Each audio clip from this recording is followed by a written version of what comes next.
Hey everybody, let's talk about what 2025 has in store astrologically for all of us. Now, this is set to be a year of moving from inspired ideas into inspired action. We are finally leaving so much muted, earthy energy of rebuilding the foundations under our feet, and now we are ready to move forward to actually manifest these things into being. There was so much happening with our slower moving planets this year, and we're going to get into it in a second here. But first, let's start out with how the year starts. So, we're beginning the year under a bit of a weird energy that's a little bit slower and it has us reflecting and going within. That's having Mars retrograde. Mars is the planet that is the engine that makes us go. It is our energy, it's our passion, it's our drive, it's our warrior spirit inside of us that tells us to get up and get moving. Now, when this guy retrogrades every couple of years, it's kind of like for that little bit of time, the engines slow down and we slow down. We don't have the energy levels. We don't have the motivation. We don't have the drive. And why it's doing that, and especially when it starts out the year, it's because there's going to be a lot of shift and change coming. And it likes for us to go within and kind of visualize what it is that we want to do. Mars retrograding in the sign of Leo, and then of course it's going to go into Cancer here in a little bit as well. As it's done that, it has us looking to the past, retro, for how we have acted, Mars, to really stand up for ourselves, and that's Leo. How do we assert ourselves?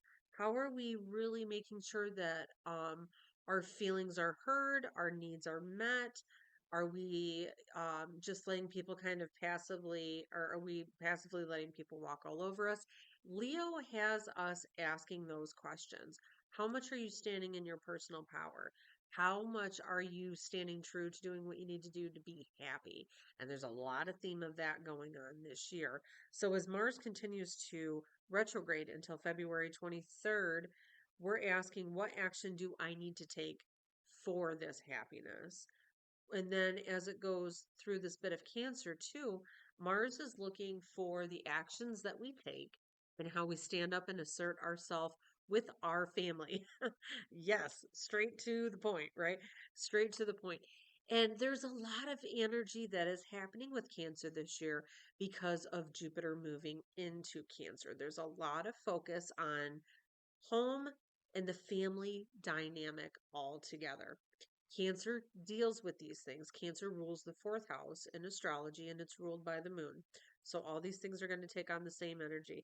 Cancer, the moon, fourth house, they represent home, family, early childhood, our parents, the roots of where we've come from. It represents the security that we need to feel safe. It represents our emotional self, how we operate on an emotional level. And so when we have a slow moving planet like Jupiter entering in there, Jupiter has the tendency to magnify these things. It brings them to light. Jupiter takes 12 years to make a revolution around the sun, where we take 365 days.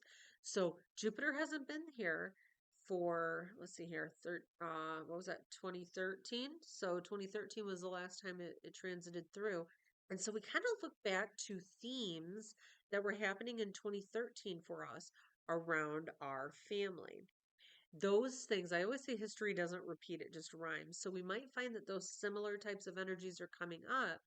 And as this Mars retrograde is going through Cancer at the beginning of the year, we're asking ourselves, how am I going to react differently this time to those similar issues that have come up with home and family? Maybe there's ways you need to assert boundaries because there's a lot more that's happening with that as well too. We'll get into that in a second. But it could just be a lot of other things as well. Now, the fourth house, remember I said that it deals with our upbringing and our ancestral roots. Now, when Jupiter moves through this, it can magnify those issues, our belief systems that are generationally inherited. And that can also include generational trauma that gets passed down, beliefs that get passed down one generation to the next to the next. And these are things where you're recognizing these aren't my words, these aren't my beliefs, these are super outdated. This is a time frame when Jupiter going through, especially with Mars doing that retrograde in there, it's going to show you where that just isn't fitting. And if there is something where dialogue needs to happen with everybody discussing these types of things, or you just coming to that realization you no longer want this impacting you, Jupiter has that ability to heal these wounds.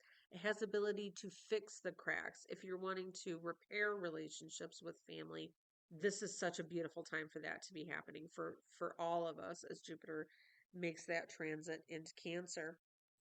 So definitely security is a theme as well, just looking to what you can do to increase your stability and your security um, as Jupiter moves through there. It's a wonderful thing. So now let's talk about these slower moving planets. All right, these slower moving planets are the ones that make the major impacts for us, and they take a really long time to transit signs because they're so far out there in the solar system. Like I said, we take 365 days, right? Because we're so close and our energy can spin around. Where Mercury is so close to the sun, it's 80 days is a year for Mercury. But when we get further out there, planets like Pluto, Neptune, Uranus, Saturn, these guys are going to be taking a lot longer. And as a result, their impacts, they may be slower moving, but they are dramatically transformational for us because they take so long. And these slower moving planets have kind of stayed in the same sign for quite some time. And now they're all starting to leave. Now, starting with Pluto, this one was really more so last year, but this is going to be the first year where we're really in the energy. Pluto leaving Capricorn, where it had been since 2008, was a very transformative time because this is the planet of transformation. As it went through Capricorn, Capricorn deals with all of the foundations that we have in our lives. From a personal level, this is going to be family structures. This is going to be your belief system. This is going to be your, um, security or stability, all of these things. Then we go and we move upward, and that can be government, it can be the systems, it can be large corporations, big pharma, all of the major institutions that make up what we know to be our stability. As Pluto has been going through there since 2008, it's working on finding where the cracks in our foundations are and bringing them to the light of day. Because, see, these cracks are showing that these systems are outdated and they don't work for us anymore. Just like trying to use a typewriter, you know what I mean, in an office, it's just not necessary anymore, right? Like, or what do they call those things at the library where the hard catalog or those the microfiche, where it would bring up old newspaper articles and things.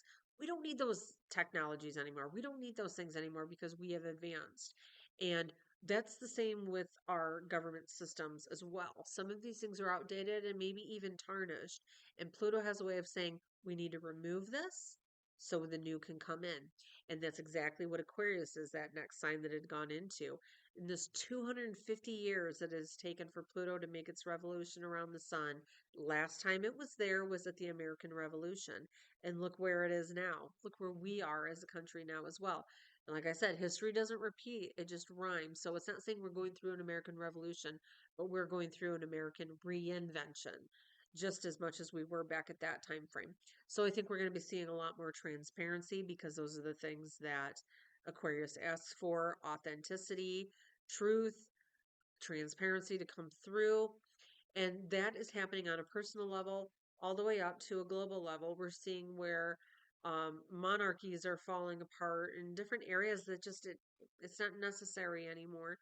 And then we can apply that in our own lives as well too, right? Finally, the falling away of the old, outdated, and broken systems, moving into an era of innovation, change, and fast-paced progress, especially when it comes to technology, medical technology, AI. There's a lot with Uranus moving out of Taurus as well, which we're going to talk about. What we may as well, let's just talk about it right now. Uranus moving out of Taurus, where it's been since 2018. And Taurus, of course, is the sign of our economy, the money, the healthcare system, our weather systems. And it takes 80 years for Uranus to make its revolution around the sun. So the last time it was in this area was during the Great Depression. We had lots of weather events that were happening at that time. Look at everything that was happening with the economy at that time. The healthcare system, we were dealing with, I think it was yellow fever that was happening at that time, and pandemics. And look at what we've gone through just as Uranus has started to transit into Uranus, which started 2018. And then it ends, of course, at the end of 2026. So this is a year where it dips its toes into Gemini, and we get a preview of what Uranus's transformative abilities are going to be there. Uranus is a planet of innovation and freedom. It liberates us from things that just don't work anymore. And so as it's been going through that sign, keep in mind Uranus is also the unpredictable planet. So think of all the unpredictable, crazy things, but innovative and dramatically transformative things that have also happened in all those areas: economy, health, weather, all of these things, right? But this is part of that process of reinvention.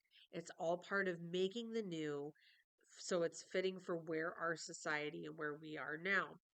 Uranus is leaving that Taurus, and we are going to be finding that this is a year where I think we're going to be seeing more of the financial aspects of it, where we know that Bitcoin and all those things, think about where it was at in 2018 and how that's really starting to advance as a form of currency. I think we're really going to see where those digital currencies are really going to be coming to the forefront this year, if not by the end of next year. But I think it's really going to be a year where we see massive growth.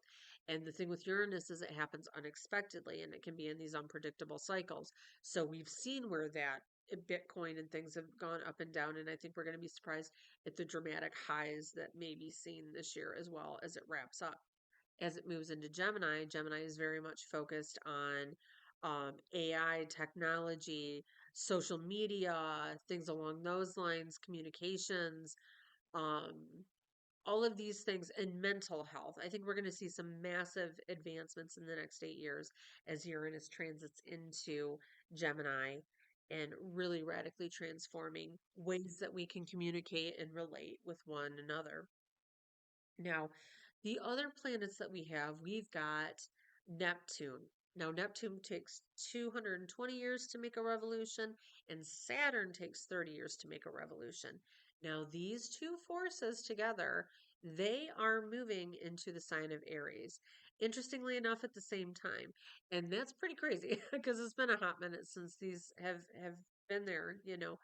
And while they go through Pisces, where they've been, these are notoriously times for, um, shifts and changes in the art world and creativity and, um, part of that rebuilding process that comes from after war times and all of these things, right, for our government systems, because Saturn is the planet of structure and long-term process. And when it moves into the first sign of the zodiac, Aries, this is a 30-year cycle. It hasn't been here for 30 years. This is where we're starting to create new structures. We've seen the old fall away. This is part of that energy and process of the new coming in. Now with with that, we are finding that, you know, Neptune is also there with it. Neptune is the planet that has us looking to what our higher self and our intuition is telling us needs to be done in order to make these changes. It's been really doing a number since it's been in the sign of Pisces since 2011 for really helping us as a society to start believing in our spiritual sides, activating our spiritual sides, and utilizing them more in our daily lives. You can see where there's such a drastic change in that in the world these days.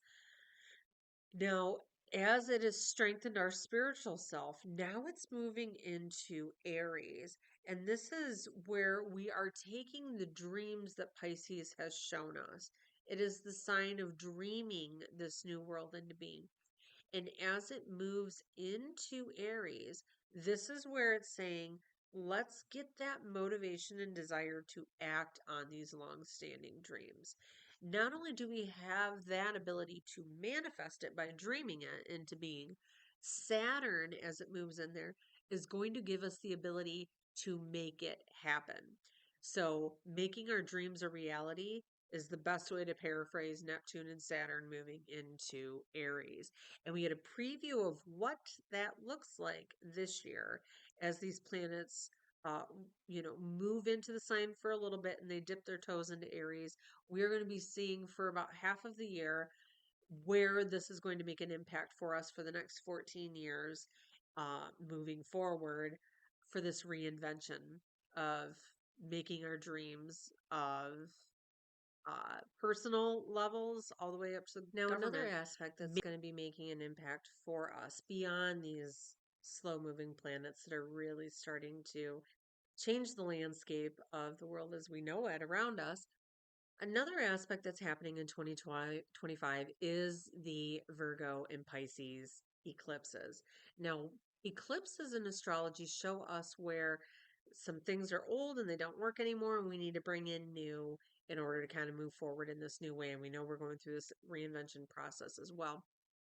Now, when it deals with the axis of Pisces and Virgo, it's asking us where our thoughts create our reality, how we manifest into being based off of the energy that we're radiating outward.